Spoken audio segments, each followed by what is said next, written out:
Hello everyone and welcome to one more episode of Story Corner Adventures.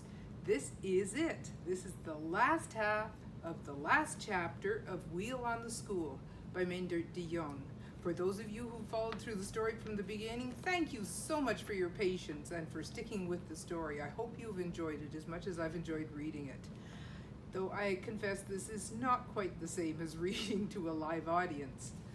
Okay, here we go with the last half of the last chapter. When Dua had returned from his long walk in Ternad and had come striding along the dike, Auke, Dirk, and Ilke had shouted the good news to him, all three shouting at one time. "Look," Dua told them when at last he understood what they were trying to tell him. "Look, we've got to figure that they'll make it back with the Storks. With Janus there, they should make it. They'll be coming back with a couple of half-dead storks, but wild storks just the same. Those birds are not going to like being manhandled. So we've got to get ladders to the school and put those birds on their wheel the moment the boat lands. After that, it will be up to the storks. My guess is that after what those poor beasts went through, they'll be so beat anything will look like home to them. The sooner we get them up on that wheel, the more likely they are to settle down and stay in Shora." Janus had ladders, they all knew, but Janus was out in the boat, and the shed where the ladders were stored was probably locked. They raced to Janus's house just the same, with Dua, his stout cane tapping, walking sturdily behind them. The shed was locked. "Break the door down," Dua ordered. The three boys looked at him. "Break into a shed that belonged to Janus?" Old Dua chuckled. "I'll take the responsibility. I don't think Janus will take me over his knee." When the boys still hesitated, Dua himself marched up to the door. Using his stout cane as a pry bar, he inserted the tip of it under the hasp of the lock.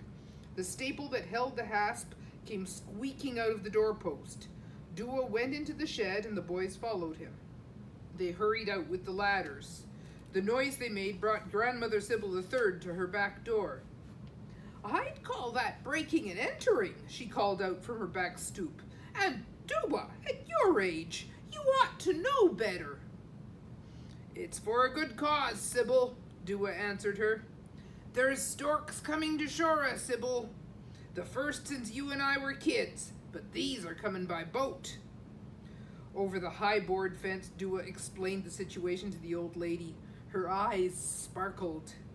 "Now that I've got to see. For that, I'll go up on that dike even if the wind blows me over. But I could use your stick, Dua." Dua handed his cane over the fence. "You're getting old, Sybil." The boys were already far down the street with the two ladders. "Well, I've got work to do," Dua said. He went back into the shed, came out with a coil of rope, and followed the boys. When Dua arrived at the school, Dirk and Auke had already placed the first ladder against the wall of the school. Under Dua's direction, they carried up the second ladder and shoved it up on the roof. Dua threw them the rope. They lashed the second ladder to the first and to their wagon wheel on the ridge of the roof. The boys worked quickly. They were anxious to get back to the dike. Ilke had mysteriously disappeared. Now smoke belched out of the school chimney. Bits of paper blew up and rained down on Dirk and Auke on the roof. "What's he doing that for?" Dirk yelled at Dua. Ilke came out of the school, rubbing black hands and beating the peat dust off his trousers. He was proud to have thought of building a fire in the school stove. "Those storks stood in cold water for hours after fighting all that storm. They may need some warmth to put life back in them," he said. Well, old Dua said in surprise. "What don't you kids think of? Baking storks!" Finally, Dirk and Auke climbed down the ladders. The three boys immediately charged off toward the dike. Old Dua was unceremoniously left behind. He marched after them. In the village street, the two dead storks lying beside the stoop of his own house caught Dua's eye. He sternly called the three boys back. Dirk had to get 2 shovels out of Janus's shed. Auke and Ilka were sent off with the Storks to the churchyard below the tower. When Dirk came with the shovels, Dua made the boys dig a small grave right inside the gate of the churchyard. But should we do this on government property? Auke said doubtfully. We've done so much that's illegal the last hour. A little more won't hurt, I guess, Dua said, unconcerned. And who's to know? He tipped his head toward the dike. All the women of Shora were gathered on top of the dike, all staring out at sea. The little children were with their mothers. Even old Grandmother Sybil III stood there, protected from the wind by the huddle of women. Oh, I wonder how they're coming, Ilka said. Dua shrugged. You'll find out the minute you got those storks buried. Can't leave dead storks lying around. If those 2 storks they're bringing in should start to fly around Shora and see the carcasses of their cousins, they might not feel so good about Shora. They might want to get out as fast as they could. That was all that was needed. Auke and Dirk dug with a will, but they were too impatient to dig a very deep hole. After the storks were placed in the grave, the sod was replaced and trampled down. The boys could not wait another minute. They dropped their shovels and dashed to the dike. As old Dua stooped to pick up the shovels, a great shout went up. Dua let the shovels lie and went as fast as he could toward the dike. Everybody from the top of the dike had rushed down to the sea. Dua mounted the crest just in time to see the 3 boys grab the sides of the dinghy and pull it close to the dike. Lena jumped out with a stork in her arms. After her, Pier came with another stork. They raced up the dike with the 3 boys jumping around them like eager dogs. Yella and the teacher had climbed out of the boat and now walked after the group. The women clambered up the dike. Seemed like we've forgotten somebody, don't you think? Back in the boat, Janus let out an enraged bellow. Everybody had forgotten him, tied down to his seat. Get that anchor up the dike, get that wheelchair down here, and get me out. Don't I count for anything around here anymore? Old Dua and the teacher went to Janus's rescue. The others marched over the top of the dike without so much as looking back. Grandmother Sybil was left behind too, in the excitement. In the group that set off for the school, no one had a thought for anything but the storks. Ilka, Dirk, and Auke were trying to tell Pier and Lena what they had done to get ready for the storks, but kept interrupting themselves with eager questions about the storks. The 5 boys and Lena raced on. They left the women far behind. Still farther behind, the teacher and Dua were inching the wheelchair down the dike. Janus sat fuming and raging, as eager and impatient as any of the children. I could have drowned or starved there in that boat, just so those 2 storks were all right, he said. Calm yourself, Janus. You did your part, Grandmother Sybil III told him. But she was doing her own level best, with the aid of Dua's cane, to hurry before the wheelchair. At the school, Janus came into his own again. The whole group was waiting for him, uncertain whether or not to put the half-drowned, bone-cold storks up on the wheel, or to warm them first in the schoolroom by Ilka's fire. They shouted the perplexing question at Janus. Janus made them wait until his wheelchair had been pushed right among them. Then he had to consider for a maddeningly long time. Well, if I was a stork and had just come out of hot Africa and then had a storm knock the tar out of me for 5 days and nights, and on top of that had sat on a cold sandbar with the warm water spitting me in the eye, if I was a stork, I'd want to sit on that stove. Lena and Pier immediately carried the storks inside. Janus was the authority. Chairs were hastily shoved near the stove for Pier and Lena. They seated themselves and held the storks carefully in their laps. What did I tell you? Get one hand around those necks, Janus suddenly bellowed from the doorway. When those fellas come alive, they could peck your eyes out. You carried them all the way, Auke and Ilka were begging Pier and Lena. Now let us hold them a while. Lena looked so tight-lipped and stubborn, they centered their attention on Pier. Come on, Pier, Dirk said. If you can't even let your own brother—" "Let him alone, all of you," Janus told them fiercely. "He risked his neck to get them off that sandbar." Lena sat quietly, looking down at her stork. She had to hold herself very quiet, absolutely still, or she'd burst out and scream and laugh and cry. It was so unbelievable, so wonderful, sitting in school with a stork in her lap. Storks in school. Storks in Shura. She bent deep over her stork and cried a little and stroked its long white neck. Behind Lena, old Dua was explaining to Janus what they had done to get ready for the storks, how they'd broken into Janus's shed and used his ladders, rope, and shovels. Janus did not seem to be too attentive. When the teacher, standing beside him, heard about the burial of the storks in the churchyard, he was shocked. "But, Dua, it's government land. That's against the law. That's punishable. It belongs to the state and the queen." He was scandalized. "They'll have to come out of there." Janus twisted his wheelchair to face him.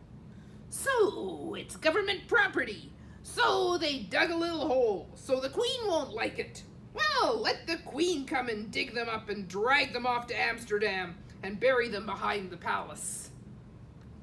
Janus suddenly realized what he was saying. He guffawed. The picture of the queen dragging the storks down all the roads to Amsterdam and digging a little hole behind the palace filled him with delight. He roared with laughter. Everybody tried to quiet him. "Janus, the storks, you'll scare the storks." Janus said, "If they're used to lions roaring all around them, they won't mind Janus." He threw his head back again to laugh. At the stove, Lena's stork struggled in her arms, struggled wildly. Its long neck and wild eyes rose high above her. Janus's laugh stopped in his mouth. "Grab him, Yella!